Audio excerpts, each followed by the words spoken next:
Hello learners, welcome to my online class. Today I would like to discuss my fixed topics, completing sentence.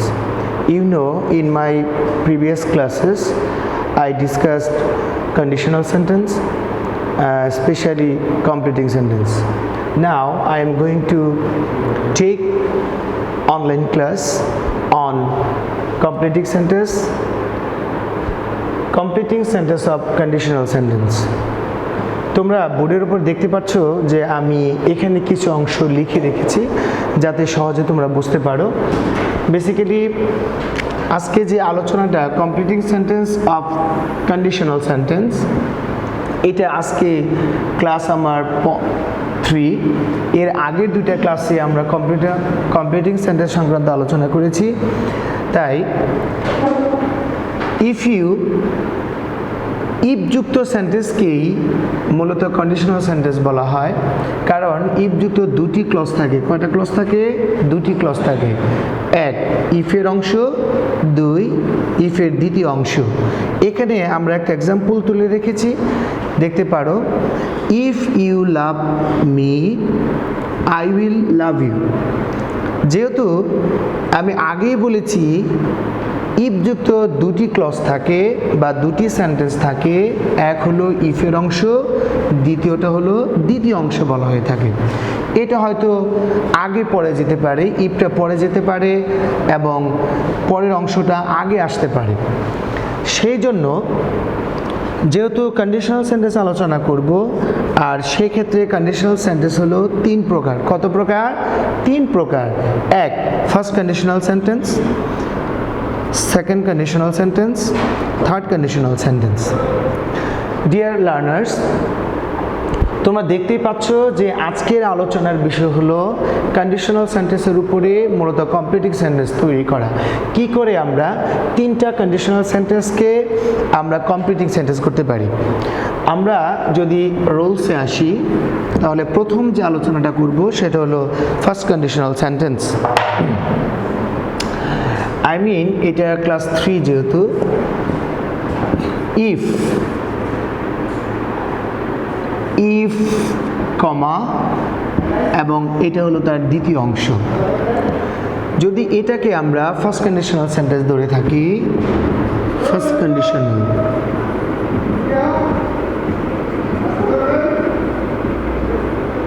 Conditional sentence, তাহলে দেখো রুলসটা হচ্ছে, মানে স্ট্রাকচারটা একটু দেখি আমরা।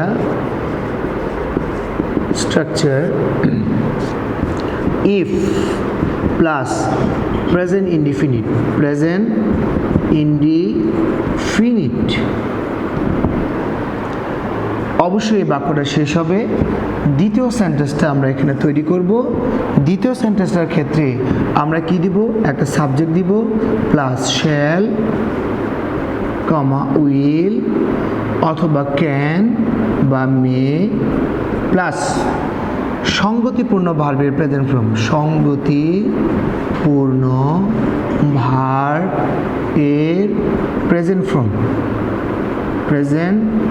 ফর্ম মানে V1। এরপরে যদি অবজেক্ট লাগে সেক্ষেত্রে আমরা অর্থ অনুসারে অবজেক্টটা বসাবো। তাহলে ফার্স্ট কন্ডিশনাল সেন্টেন্সে কি শর্ত আছে আমাদের? স্ট্রাকচারটা কেমন?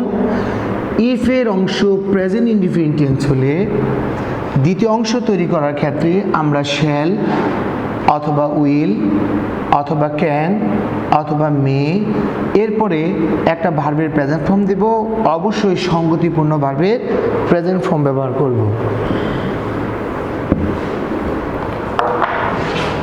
একটা এক্সাম্পলে আসি।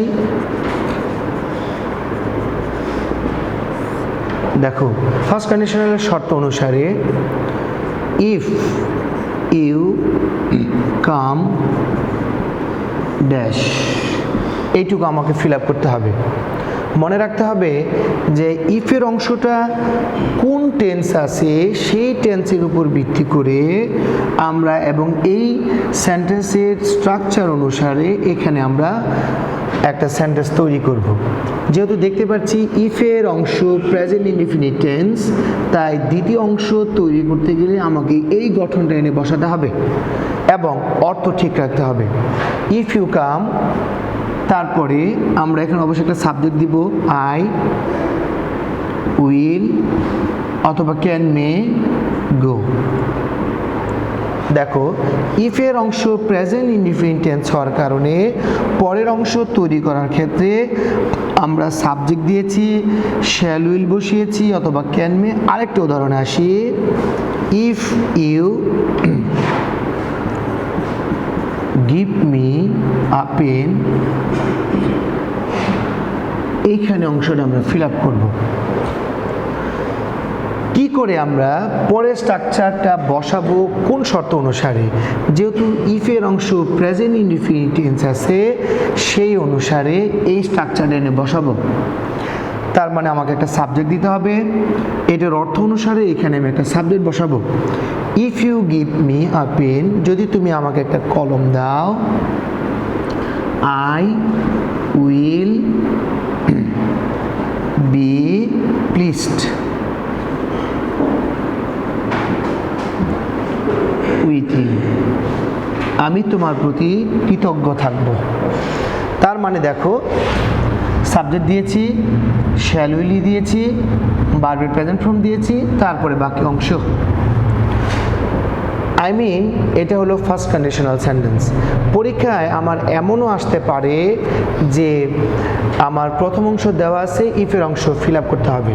যেমন we can do it if dash. একটু লক্ষ্য করো শিক্ষার্থীরা যে এখানে তিনটে উদাহরণের মধ্যে আমি লাস্ট 3 নাম্বার উদাহরণটা একটু দেখো।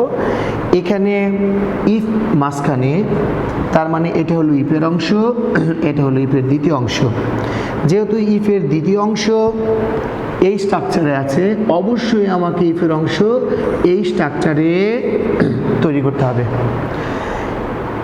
We can do it if you help me, if you help আস।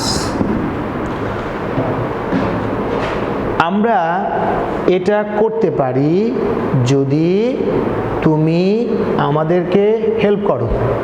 তার মানে ইফের অংশ কিন্তু প্রেজেন্ট টেন্সে হলো এবং ইফের দ্বিতীয় অংশ কিন্তু এই স্ট্রাকচারই হলো। ডিয়ার লার্নার্স, আমরা দেখতে পাচ্ছি যে 3 কন্ডিশনাল সেন্টেন্সের মধ্যে আমরা একটা কন্ডিশনাল সেন্টেন্স করেছি, সেটা হলো ফার্স্ট কন্ডিশনাল সেন্টেন্স। আর ফার্স্ট কন্ডিশনাল সেন্টেন্সের স্ট্রাকচারটা কেমন? ইফের অংশ যদি প্রেজেন্ট ইনডিফিনিট টেন্স হয় তাহলে কিন্তু দ্বিতীয় অংশ তৈরি করার সময় একটা সাবজেক্ট দিব, শ্যাল উইল দেব অথবা ক্যান মে প্লাস মূল ভার্বের প্রেজেন্ট ফর্ম, এবং এমন একটা ভার্ব দিতে হবে যে ভার্বটা সেন্টেন্সের অর্থের সাথে মিলে যায় এবং অর্থটা সুন্দর হয়। হ্যাঁ, এই জন্য এখানে লেখা হয়েছে সঙ্গতিপূর্ণ ভার্বের প্রেজেন্ট ফর্ম। সো এখানে 3টা এক্সাম্পল তুলেছি। If you come, I will go, অবশ্যই এই স্ট্রাকচারই আছে। আবার if you give me a pen, I will be pleased with you. হ্যাঁ, তাহলে এই স্ট্রাকচারই আছে। আবার এখানে একটু ব্যতিক্রম করে দিয়েছি, ইফের অংশটা পরে এবং দ্বিতীয় অংশটা আগে। We can do it if, এইটুকু আমাকে ফিল আপ করতে হয়েছে। তার মানে যখনই দ্বিতীয় অংশ ফিউচার বা ক্যান মে দ্বারা থাকবে, অবশ্যই ইফের অংশ প্রেজেন্ট ইনডিফিনিট টেন্স দিয়ে শুরু করতে হবে। আমি আশা করতে পারছি এবং আমি আশা করি এই যে তোমরা conditional sentence, specially first conditional সেন্টেন্সটা সহজে বুঝতে পেরেছো এবং আমার ক্লাসের সাথে সমন্বয় রেখে তোমরা যদি বাসায় তোমাদের যে বইটা আছে গ্রামার, সেই বইটা খুলে একটু মিলিয়ে নাও এবং আমার উদাহরণগুলো একটু প্র্যাকটিস করো, তাহলে বুঝতে পারবে যে first conditional sentence, specially conditional সেন্টেন্সগুলো কত সহজ। তো আবার আশা করছি পরবর্তী ক্লাস কন্ডিশনাল সেন্টেন্সের 2টা রুলস নিয়ে উপস্থিত হব। এই পর্যন্ত ভালো থাকো, সুস্থ থাকো, আল্লাহ হাফেজ।